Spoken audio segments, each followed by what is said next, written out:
নূর মাইনাল হক গাঁও GP UDF দল ত্যাগ করে আজকে আনুষ্ঠানিকভাবে ভারতীয়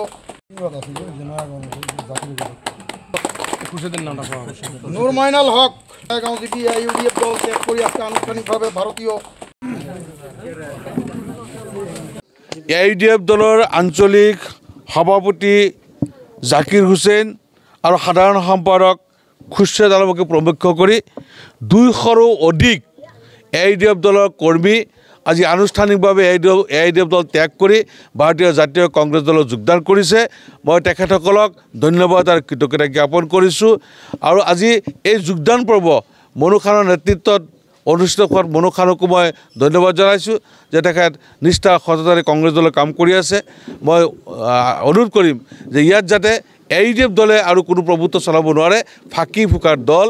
গতিকে আমি আমাৰ সংবিধান ৰক্ষা কৰিব লাগিব, ধৰ্মনিৰপেক্ষ ৰাষ্ট্ৰ আমাৰ ৰক্ষা কৰিব লাগিব। তাৰ কাৰণে কংগ্ৰেছ নেতৃত্বাধীন ইণ্ডিয়া এলায়েন্সক ভোট দিব লাগিব। সেয়ে মই আপোনালোকৰ চেনেলৰ জৰিয়তে সমগ্ৰ ধুবুৰীবাসীক মই অনুৰোধ জনাম যে আপোনালোকে অন্যায় অত্যাচাৰ উৎপীড়নৰ বিৰুদ্ধে ভোট প্ৰদান কৰি শান্তি স্থাপন কৰাৰ কাৰণে সকলোৱে সহযোগিতা আগবঢ়াব বুলি মই অনুৰোধ ৰাখিছোঁ। আজি চাওক, আপোনালোকে কওক কিমান মানুহ অগণন জলসমুদ্ৰ হৈছে, হিচাপ কৰিব নোৱাৰোঁ। এটা জলসমুদ্ৰত পৰিণত হোৱাৰ পিছত যদি ফ্লপ হৈছে বুলি কয়, তাৰমানে তেওঁৰ মূৰৰ বিকৃতি হৈছে। আজি মূৰৰ বিকৃতি নহ'লে তেওঁৰ সভাত চকী চব খালী, তেওঁৰ মূৰ গৰম হৈ তেওঁৰ ৱাৰ্কাৰক ৰাজহুৱাভাৱে পিটন দিছে, থাপৰ দিছে, চৰ দিছে। গতিকে তেওঁ আবুল তাবুল বকা আৰম্ভ কৰিছে। গতিকে তেওঁৰ মতি ব্ৰহ্ম হৈছে। তেওঁক এতিয়া তেজপুৰ মেণ্টেল হস্পিটেললৈ পঠিয়াব লাগিব।